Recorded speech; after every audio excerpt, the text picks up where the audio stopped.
আসসালামু আলাইকুম রহমতুল্লাহ। আশা করি সকলেই ভালো আছেন। তো আমার সামনে দেখতে পাচ্ছেন একটি কলম্বো লেবুর থোকা। মূলত এই লেবুর জগতে যত লেবু আছে সব থেকে সুগন্ধি এবং খুব সুন্দর ঘ্রাণ কিন্তু এই লেবুর। আর এই লেবুর খাল কিন্তু সবাই বাদ দিয়ে খায়। খাল বলতে আমি বোঝানোর চেষ্টা করতেছি যে উপরে যেই আবরণটা আছে, অনেকে এটাকে ছাল বলে, কেউ খাল বলে, কেউ আবার বাকল বলে। তো আপনি শুটকি ভর্তা থেকে শুরু করে দুধ ছাড়া সব কিছু দিয়ে কিন্তু এই লেবুটি খাওয়া যায়। আর যারা ঘ্রাণ খুব পছন্দ করেন তাদের জন্য এই লেবুগুলো হচ্ছে পারফেক্ট একটি লেবু ঘ্রাণের জন্য।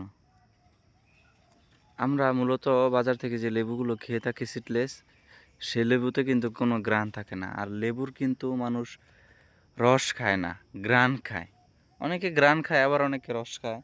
রস না খেয়ে যারা ঘ্রাণ খেতে চান তারা কিন্তু আমার কাছ থেকে লেবুর চারা বা লেবু সংগ্রহ করতে পারেন। ধন্যবাদ সবাইকে আজকের ভিডিওটি দেখার জন্য। যদি কারো ভালো লাগে অবশ্যই আমাকে জানাবেন। আসসালামু আলাইকুম রহমতুল্লাহ।